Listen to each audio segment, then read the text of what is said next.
Hi everyone, welcome to this class. We shall be discussing about combination of various waves, and we're going to start with adding two waves. As you can see, I've written we are having y1 is equal to 4 sine omega t and y2 is equal to 3 sine omega t minus pi over 3. Those are the two waves that we are supposed to sum. So the first step that you will take is, if you want to get y1, if you want to get the resultant of y1 by adding the two, then the process will be very simple. By using the phasor diagram, what you do, you take this one as your reference point. Remember, this one has got a minus here, meaning it is actually lagging. Remember, this part has not been added anything, but this one has been subtracted something, meaning this subtraction indicates this particular wave is lagging this one by this angle. And I hope you know that the relationship between degrees and radians. We know that 2 pi radians is equal to 360 degrees. So if you want to know how many degrees are equivalent to this, remember pi over 3 is represented in terms of radians. So if you want to get the equivalent of pi over 3 in terms of degrees, then of course you will replace it here, and then you will get pi over 3 times 360 divided by 2 pi. These and these will cancel, this and this will cancel, that is 180. This and this will cancel, you will get 60. So it means that pi over 3 radians is the same as 60 degrees. That is very important for you to be able to know, so that you are able to draw. Once you have gotten the equivalent of these radians in degrees, you can go ahead and draw. Like I said, this one which does not have any angle added at this particular point is taken as your reference. So what we shall do, again importantly, you need to know the general equation of a wave. The general equation of a wave is given by A sine omega t plus alpha. We have done this before. We know that A is the same as the amplitude. You can call it the amplitude, you can call it the peak value, you can call it the maximum value, or whichever word that you may want to call it. And remember, this one is called as the phase angle, the angle difference between one particular wave and another wave. So one thing I wanted you to note is this value and this value. It means that this wave is displaced 4 meters from the fixed point. This one is also displaced 3 units from the fixed point. That means our amplitude of wave 1 is 4 units. The amplitude or the maximum displacement of wave 2 is 3 units. And that is what we're going to use to draw our waves. So then it means we will take the first step. We will draw 4 units. So remember, this question we're going to draw this wave and measure. We are using the method of measurements. We are not going to calculate. So by measurement, what you do, you start with y1. And like I've said, you just use your ruler. You measure 4 units. 4 units. You can say maybe you're using a scale, a reasonable scale. You draw 4 units. After you draw 4 units, assuming your 4 units are reaching this point, and then you will draw the second wave 3 units at an angle of 60. You will draw 3 units at an angle of 60, but bearing in mind, because we are having a minus here, that particular wave is lagging. And whenever a wave is lagging, you draw it below the x-axis. If this was a plus, we could have drawn it above the y-axis. So in this case, we shall draw it below the x-axis 60 degrees. 60 degrees. So what you do, using your protractor, you will measure 60 degrees. After you have measured your 60 degrees, then you will measure 3 units. These are 3 units.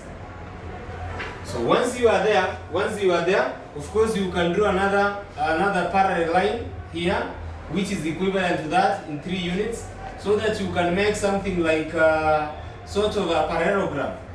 Then if you draw the diagonal, remember this is still our y2 and these are y1. Huh? If you draw a diagonal between these 2 points, it will give you the resultant. It will give you the resultant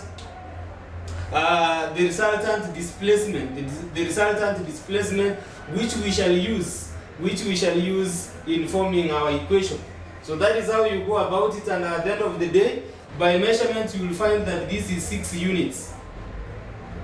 That is 6 units, so that now you will be able to represent your wave. Let us look at a case where you are now supposed to subtract the 2. If you are supposed to subtract the 2, you have been given the 2 waves. Y1, Y1 has 4 sine omega t, and Y2 is equals to sine omega t minus pi over 3. Remember, this is 3 and that is 4. If you are given such kind of an expression,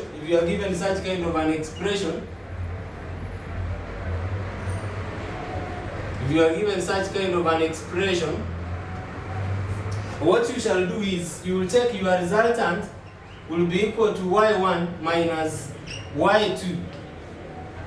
Like I said before, we know this angle is 60 degrees and it is lagging. So what you do is you will draw your line. You will start with this one, you will draw your 4 units. Remember, these are y1, which is 4 units from the starting point. And remember, perhaps they have ended there. And then you will draw 60 degrees lagging. You will draw your 60 degrees lagging.